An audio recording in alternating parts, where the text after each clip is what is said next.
자, 우선 프린트 수분 정리한 것부터 좀 간단히 한번 좀 정리를 해 볼게요. 거기 1번 보시면은 수분의 성질에서 지금 두 가지 용어가 나왔어요. 수화라고 하는 용어하고 그 다음에 시네레시스. 굳이 우리말로 번역을 한다고 하면은 아마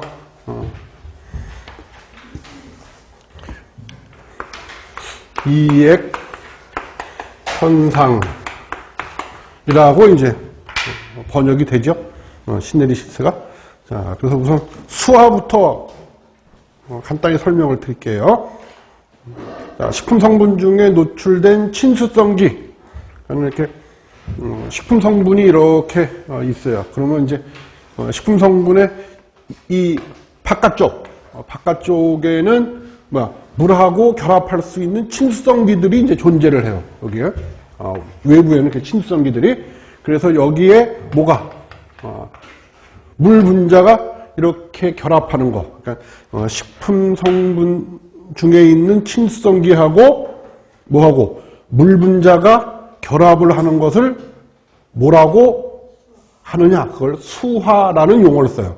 그래서 앞으로 수화라는 용어가 나오면은요, 얘는 식품 성분 내에 있는 친수성기하고 그리고 물 분자하고 수소 결합을 한 거라고 이해하시면 되고요.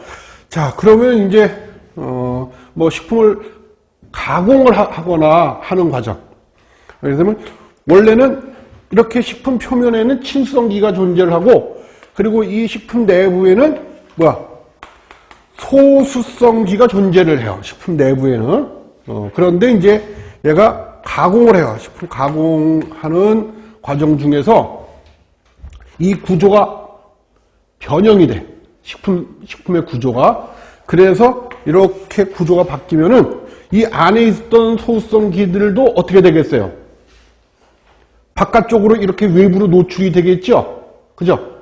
지금 이렇게 원래는 식품 성분 내에 있을 때는 소수성기는 식품 안쪽에 존재를 할 것이고 그리고 친수성기는 식품 바깥쪽에 존재를 할 텐데 이 식품을 가공하게 되면은 그래서 이렇게 형태가 이렇게 바뀌었어요.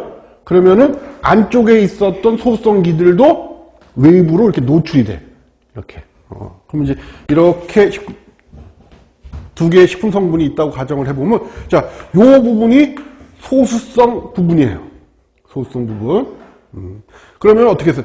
요 주변에 있었던 여기에 요렇게 물 분자들이 있다고 가정을 해볼게요. 그러면 이 물 분자하고 요 소수성기들하고 어떻게 결합을 할 수 없지요. 왜냐면 얘는 소수성기는 뭘 안 갖고 있기 때문에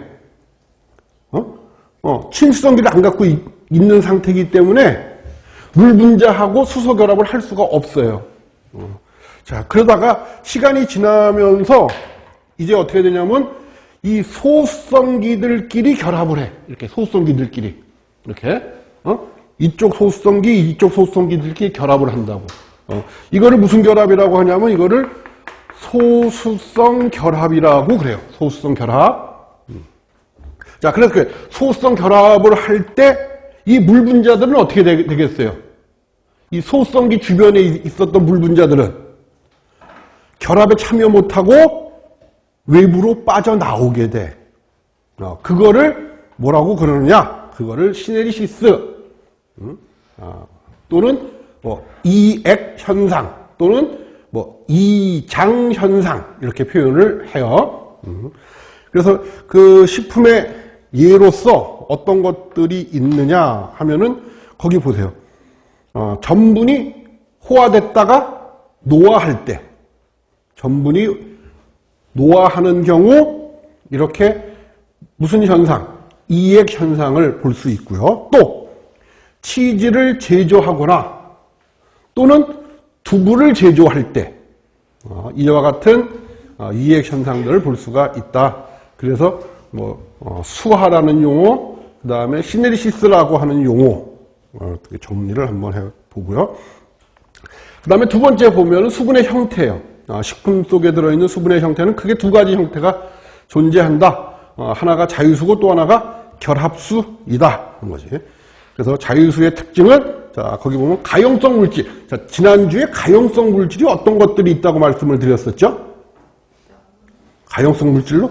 어떤 것들이? 염류라든지 당류 같은 것들. 이런 것들을 우리가 가용성 물질 이렇게 얘기를 한다 그랬잖아요.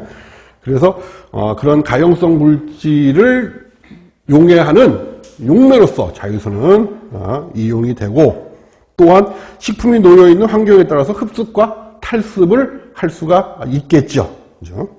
근데 그거에 비해서 결합수, 식품 성분하고 결합이 되어 있는 물이죠. 그래서 이렇게 결합수 이렇게 두 가지 형태로 존재를 한다. 그 다음에 자유수와 결합수의 특징, 여러 가지 특징들이 있었잖아요. 그래서 자유